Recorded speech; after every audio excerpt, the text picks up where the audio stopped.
Hebat loh, setan main film. Hantu jeruk purut, suster ngesot, apalagi lama-lama dokter ngesot, antri ngesot, tukang parkir ngesot. Semua deh, pocong, sundel bolong. Yang terakhir lagi pocong sama sundel bolong diadu. Pocong vs sundel bolong. Aduh. Semua deh setan dijabarin di situ. Nah, saya kasih kabar baik satu lagi. Sekarang kalau kita rajin ke gereja, Tuhan kasih kita kuasa untuk usir setan. Jadi mulai sekarang jangan takut sama setan, percayalah. Jangan takut sama setan. Yang takut sama kita, yang sebenarnya harus takut itu setan takut sama kita. Kenapa? Karena di dalam kita ada Yesus. Bukan kita yang takut, kebalik. Karena kita kan orang Indonesia sudah dibiasakan nih. Ya kan, ayo lu kamu lewat pohon beringin tuh yang gede tuh, permisi dulu. Sampai anak-anak muda kalau di Jakarta tuh, orang Kristen sekalipun mau lewat kuburan ketakutan. Mereka sampai bilang, permisi anak babi mau lewat. Saya bilang, wah ini kalau papa mamanya dengar, mereka bisa bilang, lu anak saya kok bilang anak babi, berarti kita apa dong mama? Tinggal istrinya bercanda, kamu babi, aku manusia.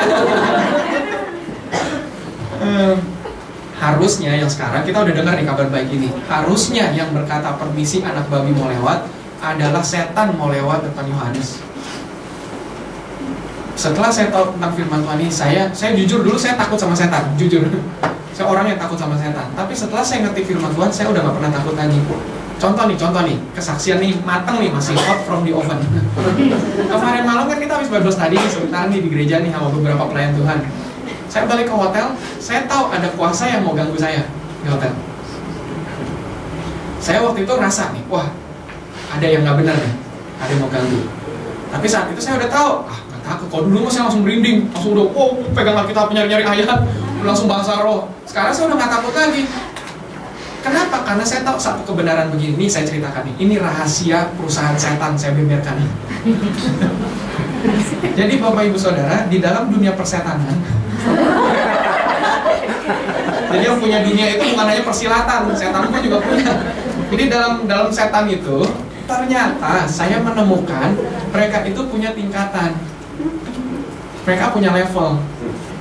Benar, sama seperti malaikat. Malaikat itu punya gerombolan. Pemimpin-pemimpin malaikat ada beberapa yang namanya disebut di Alkitab. Contohnya Mikael, Gabriel, itu disebut. Misalnya kayak Mikael, pemimpin bala tentara Allah, itu disebut. Pemimpinnya Michael, ada lagi anak buahnya tuh. Lalu ada Gabriel, pembawa berita Tuhan, ada timnya dia. Tapi pemimpinnya Gabriel, namanya penghulu malaikat. Bahasa Inggrisnya Archangel. Begitu. Nah, ini mereka ini sama di dunia setan juga begitu. Pemimpinnya itu yang paling tinggi, yang namanya disebut Lucifer. Nah, dia punya anak buah. Nah, di antara tingkatan-tingkatan tersebut, setan yang suka bikin kita takut menampakkan diri dengan wajah seram, itu setan yang levelnya paling rendah. Ya, ketawa silakan. Setan yang nggak punya metode untuk ganggu orang, cuman bisa munculkan badan, ganti bentuk yang menyeramkan. Dia baca pikiran orang. Oh, orang seperti ini takutnya dengan wajah yang seperti ini, maka dia jadikan wajah yang ditakuti orang itu. Makanya kalau kita misal di rumah lagi sendiri, kita takut sama suara cekikikan itu, setan nampakkan diri dengan suara cekikikan. Karena apa? Setan tahu dia takut karena suara cekikikan. Kalau dia muncul dengan wujud tuyul, belum tentu dia takut. Misalnya begitu. Nah, itu setan yang levelnya paling rendah. Setan yang levelnya lebih tinggi, setan yang mainnya di sini. Yang udah nggak pakai wujud bentuk lagi. Setan yang wujudnya di sini nih, yang udah masuk ke pikiran, yang bilang, kok khotbahnya lama ya?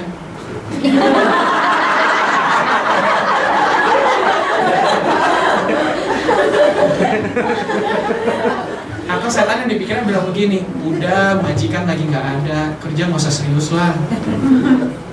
Itu yang levelnya lebih tinggi.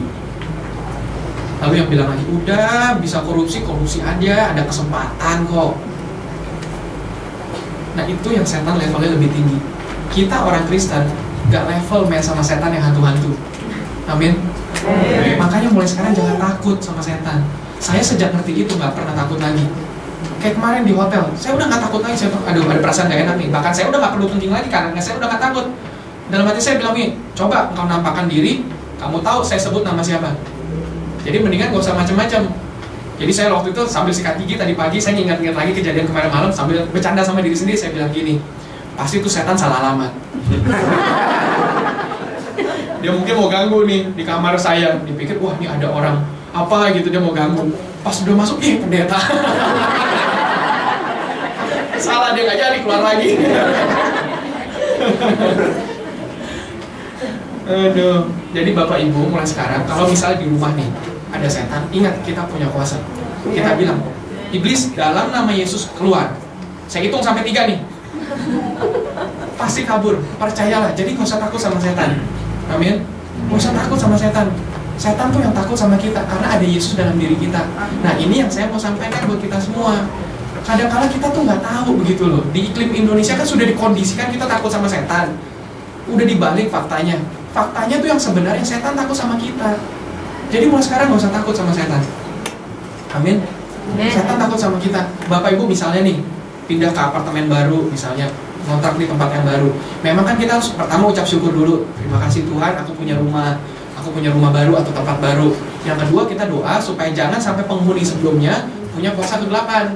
Maka dari itu kan kita harus usir keluar. Begitu. Jadi kita nggak usah takut. Nah, memang orang-orang Kristen tuh banyak kan suka undang pendeta ke rumah. Pak pendeta tolong dong berkati rumah saya dan doakan supaya kalau ada roh-roh setan diusir keluar. Nah misalnya sudah pendeta doakan, setan-setan itu udah keluar pada saat itu, balik lagi. Sekarang ingat khotbah saya, kita dikasih kuasa. Kalau setan itu balik, kita bilang, dalam nama Yesus, setan pergi. Jangan balik lagi, ganggu aja tuh tetangga yang agama lain.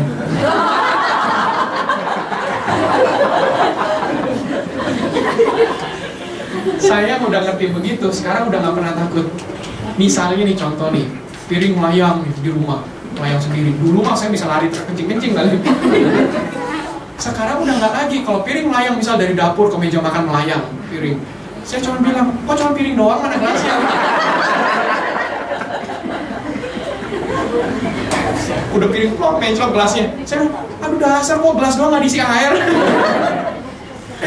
Karena artinya aku bisa menghibur diri sendiri. Artinya udah nggak usah takut sama setan. Gimana deh, setan tuh takut sama kita. Nah oleh sebab itu rajinlah ke gereja supaya dikasih kuasa. Maka dari itu orang yang nggak rajin ke gereja diganggu setan terus. Setan tahu Roh Kudus sudah nggak ada di hatinya. Nggak mempan kalau Roh Kudus ada di hatinya, setan tahu, oh ada Roh Kudus, wah ini mah lawan yang berat nih. Nah itu. Nah sekarang kita balik lagi ke Alkitab kita. Ngomong-ngomong kita ibadah sampai jam berapa? Tadi kan kita baca 2 perikop ya. Perikop 1 sama perikop kedua ya. Ini saya baru khotbahkan 1 perikop loh. Mau lanjut lagi atau gimana? Tapi kok kayaknya lanjutnya ngebahas dari nadanya kayak kepaksa. Saya kan pernah juga kan khotbahkan ini ayat nih. Saya tanya ke jemaatnya juga pertanyaan yang sama. Mau lanjut apa enggak? Seorang ibu berkata lanjut. Nah kan saya bilang, ibu kok lanjutnya itu nadanya kayaknya kepaksa. Nah, perikop yang terakhir itu kesimpulannya. Nggak akan panjang seperti perikop yang pertama. Ini kesimpulannya. Bapak Ibu tolong perhatikan, jangan sampai terlewat. Yang tidur tolong bangun.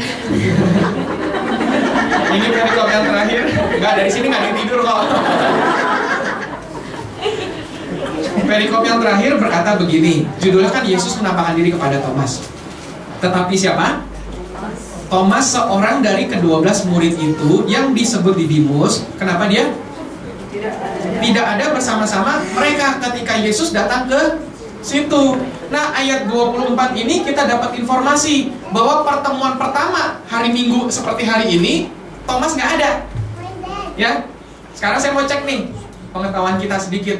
Yang kumpul di pertemuan pertama berapa orang? Berapa murid? 11. Sampai bilang 11.